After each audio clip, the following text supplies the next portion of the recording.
emphasize that blood glucose levels will actually increase if high-intensity interval training is performed early in the day and will decrease if high-intensity interval training is performed later in the day.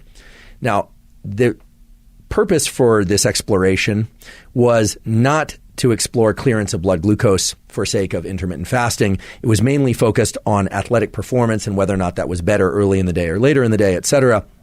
But we can extract some information from these studies that are beneficial for sake of understanding glucose clearing.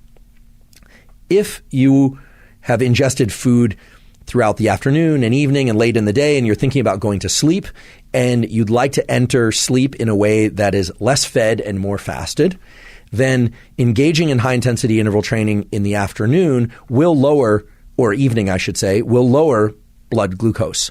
And in that way will help you accelerate your transition into the fasted state, provided you don't ingest something after the high-intensity interval training.